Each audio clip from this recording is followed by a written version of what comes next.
Welcome to TradeTheMBI.com. This is John. This report is for the 27th, and well, as promised, we had started ourselves into a little bit of a short decline that was developing right at the beginning here. It wasn't too bad, but once we got above that 13.5, I said, okay, we expect to start to see some decline going in there, and it usually takes a few bars to do it, but this was healthcare related. We knew that as soon as word came that things were starting to struggle, we ended up with the first decline, and sort of held on there as there was some hope, but I said as soon as that failed, we were going to see a swift and sharp decline, and well, there it is.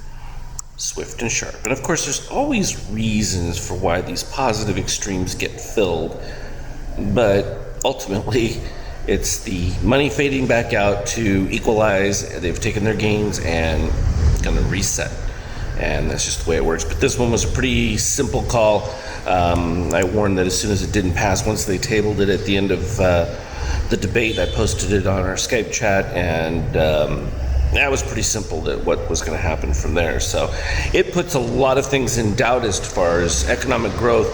The whole projections for the year have been shot now, and pretty much crippled the movement to the upside. So unless something dramatic happens, which doesn't look to be on the forefront, I think you're definitely probably going to see more downside, just because there's no reason for anything other than that.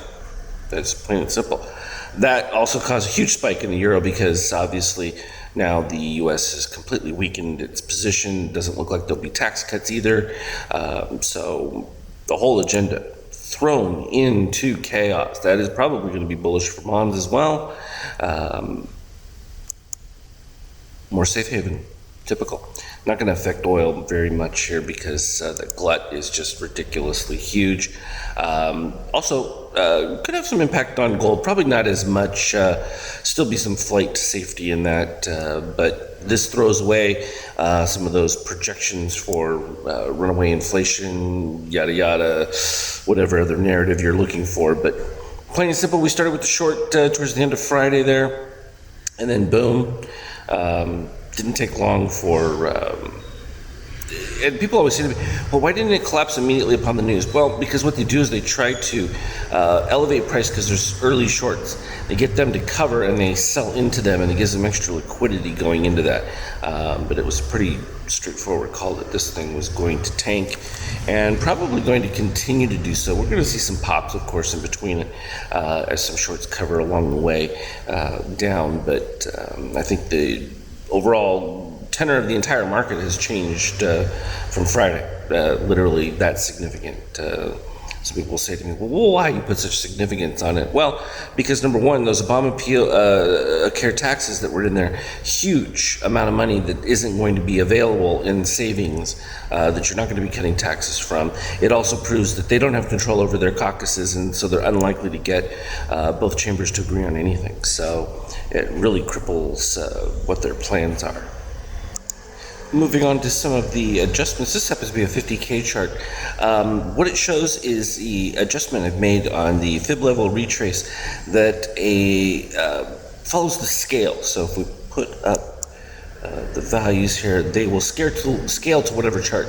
So in this particular case, because it's a futures chart, the quarter point increments going through.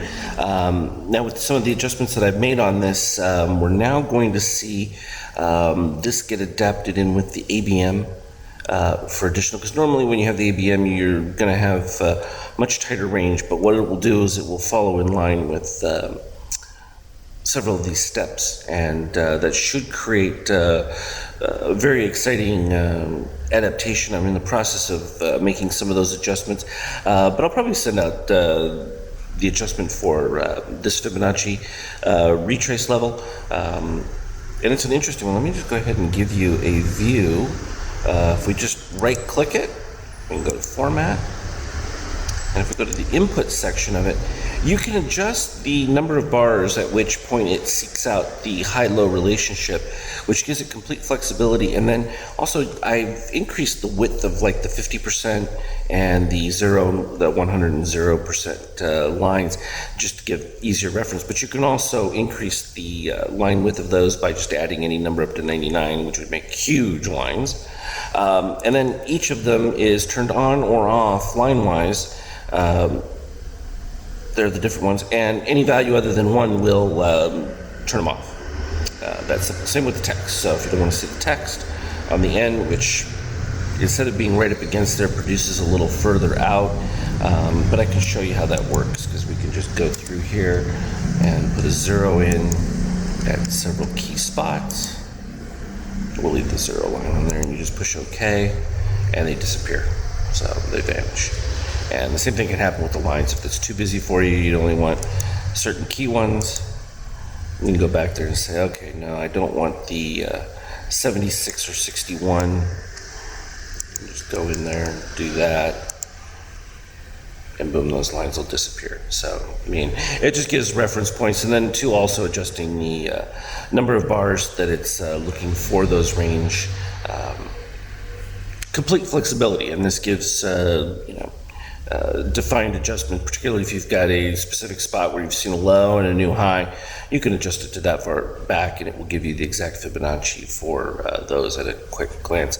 The choice selection on those number of bars gives a broader sense of the highs and lows, and also allows us to trail lower moves. You begin to, when you slide back on it, what I've always felt was more interesting about this setup is that in both declining and in rising markets, you get an idea with the rising baseline, which makes it effective in guiding that. It's also going to be utilized in the MBI Opus adjustments that I've made.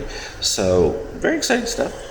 Always good to show these things. I just turned off the paint bar just to make it easier to see what's actually taking place with them. So that's where we're at with some of those things, and I think this market has got some definite problems at this particular point.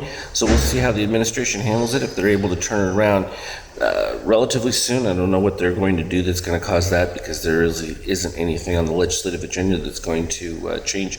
This pretty much was everything to begin with. So I think that the spin that it's not chaos is completely wrong. The market was really expecting this, and they were expecting a lot of those Obamacare taxes to be relieved off the economy, which would have heightened growth. So this is going to make the Fed's move to increase interest rates seem rather foolish and premature. They should have waited, but they didn't. And now you put into question whether or not the economy could move towards recession, which wasn't even talked about a week ago. So that's how dramatic some of these developments will be. That doesn't even get into the psychological component with people and how they view it going forward. So we'll keep it tight to the ground with our ear and make sure that we're on top of the latest. But this one we knew was going to be coming once that happened on Friday. And spot on again. As always, though, trade well. We'll talk again later.